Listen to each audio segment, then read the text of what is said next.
فمن فضل الله سمعنا بالأمس عن عملية كبيرة بكل المقاييس. أتتصور يا أخي سبحان الله المتاريس والحواجز والسدود والعقبة، ومع ذلك ترى ابنا من أبنائنا، من أبناء الإسلام وأبناء المسلمين، لم يبلغ 25 من عمره. شيء الفخر والشرف، يقدم نفسه لله. كذاب من يقول بأنه منتحر، والله يكذب على الله. أي انتحار؟ هذا الذي يقدم نفسه وهو يطلب من الله الحياة. أي مقارنة بين هذا وبين من يقدم نفسه يائسا من ربه ومن الحياة؟ أي مقارنة بين ساخط على الله وبين من يقدم نفسه وهو يريد رضوان سيده ومولاه؟ فأي نص شرعي يجوز للإنسان أن يقتل نفسه حتى ولو كان في الجهاد في سبيل الله؟ أي نص شرعي لا يجوز للمسلم أن يقتل نفسه؟ الله عز وجل قال: ولا تقتلوا أنفسكم، لا تقتلوا أنفسكم. فقتل النفس محرم، ولم تقع حالة واحدة لصحابي قتل نفسه في معركة، بل جاء عند البخاري حديث عامر بن الأكوع أن عامر بن الأكوع لما أراد أن يضرب يهوديا وما جاء السيف على رجله فأصاب رجله ثم مات من ذلك، فقال الصحابة: حبط عمله، حبط عمله. ليه؟ لأنه ضرب نفسه وهو القاتل نفسه، ما قتل بيده العدو. وحزن سلمة بن الأكوع وأوصل الأمر إلى النبي صلى الله عليه وسلم، فحينئذ قال صلى الله عليه وسلم: فله الأجر مرتين. فالنبي صلى الله عليه وسلم رد عليه فهمه في مسألة أن ينال الإثم قاتل النفس عند الخطأ، عند الخطأ. فهذا الرجل أراد أن يقتل وأراد أن يضرب خصما، فجاء السيف على رجله فمات، فأصاب نفسه فمات. فمن المتقرر عند الصحابة أن من قتل نفسه يحفظ عمله حتى ولو كان في القتال ولو كان في الجهاد. لكن النبي صلى الله عليه وسلم رد إيه؟ لم يرد أصل الحكم ولم يقل له ولو مات ولو قتل نفسه، طالما أنه في سبيل الله، طالما أنه يقاتل في سبيل الله فلا شيء. ولكن رد النبي صلى الله عليه وسلم الأمر حيث إنه هذا الرجل لا ينسحب عليه هذا الحكم لأنه قتل نفسه خطأ ولم يقتل نفسه إيه؟ ولم يقتل نفسه عمدا، ولم يقتل نفسه عمدا. فمسألة التفجيرات، تفجير النفس التي انتشرت في العالم الإسلامي على يد هذا التنظيم، تنظيم القاعدة وغيره، هذا افتئات في دين الله سبحانه وتعالى وتغيير الأحكام الشرعية التي جاءت بحفظ دماء المسلمين. نعم يا أخي، لو كان القتال على الطريقة المشروعة وكان القتال بالأساليب المشروعة وقتل مئات الناس فإنهم شهداء عند ربهم بإذن الله يرزقون. لكن الإنسان يقتل نفسه، هذا لم يرد في ذلك شرع أبدا على الإطلاق. فإن قال قائل هذا يقاس على مسألة الانغماس، نقول هذا قياس مع الفرق، لأن الانغماس إنما هو أن يسلك المسلم في صفوف المشركين المسالك ليحدث بينهم الاضطراب والفجوة ليحصل بإذن الله بعد ذلك انتصار للمسلمين. ولهذا قال شيخ الإسلام ابن تيمية رحمه الله تعالى في حد الانغماس أنه إنما يكون من جماعة المسلمين حتى يفتح لهم، وحتى إذا حصل رد من العدو وجد العدو جيش المسلمين. فهذا القياس مع الفارق في مسألة الانغماس من هذه الناحية. من الناحية الأخرى فإن المنغمس يقتل بيد العدو، لا يقتل بيده، يقتل بيد العدو لا يقتل بيده. ولهذا لو حصل مثل هذا جيش المسلمين يكلف رجلا يتسلل بين صفوف العدو ليفتح ثغرة ولو قتل، هذا إن شاء الله نحسبه شهيدا.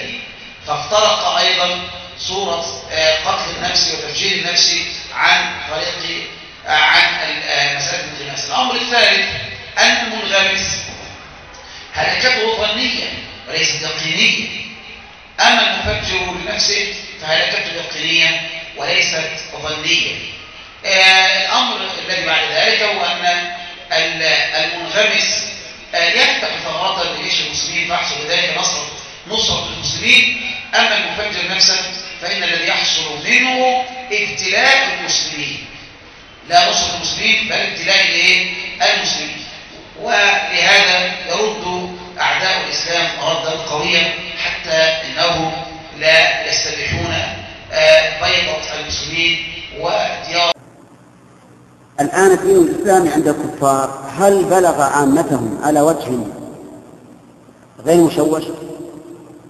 عجيب، لا أبدا. ولما ظهرت قضية الإخوان الذين يتفرقون بغير حكمة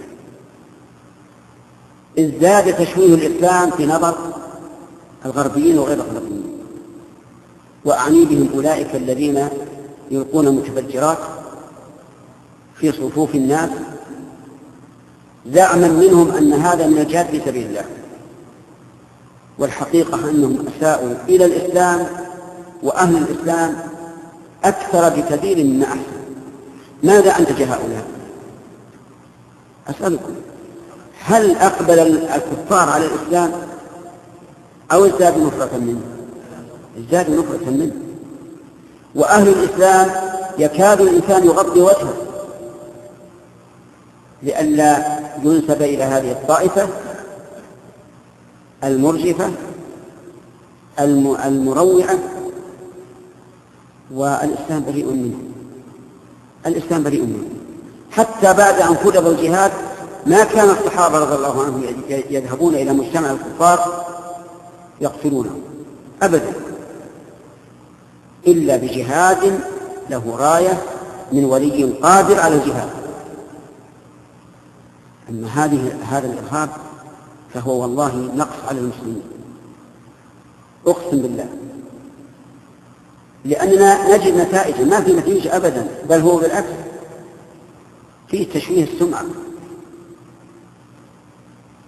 ولو أننا سلكنا الحكمة فاتقينا الله في أنفسنا وأصلحنا أنفسنا أولا ثم حاولنا إصلاح غيرنا بالطرق الشرعية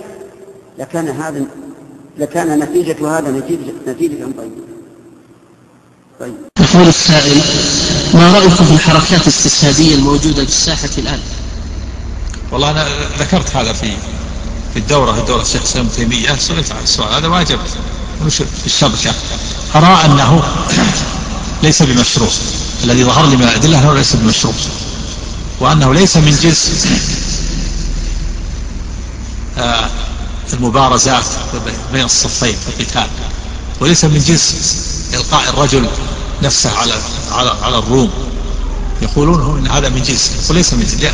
أولا إن الحركات اللي يسمونها الحركات الاستشهادية ليس في صف القتال، ليس في صف القتال، وإنما هو يأتي من دون قتال، يأتي إلى أناس آمنين ويفجر نفسه بينهم، ما هي في صف القتال. والنصوص اللي جاءت أن يكون في صف القتال، المسلمون صف والكفار صف يتقاتلون، ثم يلقي نفسه المؤمن إلى الكفار. ثانيا أن اللي يلقي نفسه في الكفار ما قتل نفسه، قد ينجو، بخلاف الذي يفجر نفسه هذا منتحر فجر نفسه. ثالثا أنه ثبت في خيبر أن عامر بن الأكوع لما بارز اليهودي، هذا في صحيح البخاري، ارتد إليه ذباب السيف فأصاب رجله ثم مات.